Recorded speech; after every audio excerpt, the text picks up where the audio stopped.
আসসালামু আলাইকুম। আজকে আমাদের কৃষিকাজ তুলে ধরলাম। এটা হচ্ছে আমাদের পাবদা গাছ। দুইটা পাবদা চারা এনে লাগানো হয়েছিল নার্সারি থেকে।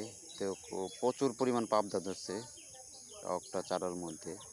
এত পরিমাণ পাবদা ধরছে বলার বাইরে, একবার নিচ থেকে আগা পর্যন্ত সব পাবদাই ধরছে। মানে পাবদার জন্য পাবদা আর কি বড় হতে পারে না, এত পরিমাণ ধরছে পাবদা ইনশাল্লাহ। তবে খুব ভালো লাগছে, পাবদা এত পরিমাণ পাবদা ধরছে।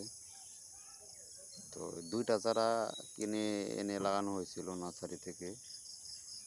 একটা 50 টাকা করে এনেছিল আর কি। একটা চারার দাম 50 টাকাতে দুটা 100 টাকা দিয়ে লাগানো হয়েছিল। আর 1 কেজি পাবদার দামই তো 50 টাকা অথবা 40 টাকা। তো ফলন ধরছে ইনশাল্লাহ, প্রচুর পরিমাণে ধরছে। আর পাশে এই যে আগ লাগানো হয়েছে, 2-3টা ধরছে, বড় হয়ে গেছে অনেক মোটামুটি।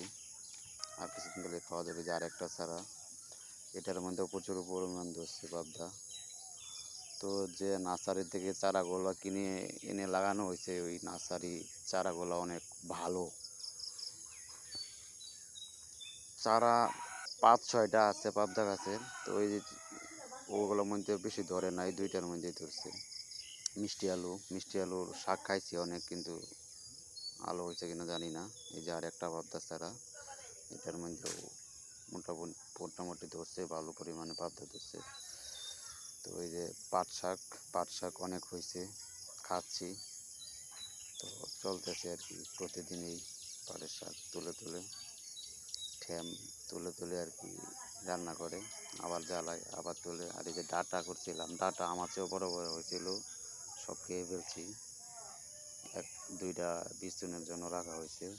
পাশে যে আবার ডাঁটা করছে, এগুলো বড় হয়ে যাচ্ছে, কিছুদিনের মধ্যে বড় হয়ে যাবে আমার মতো ইনশাল্লাহ।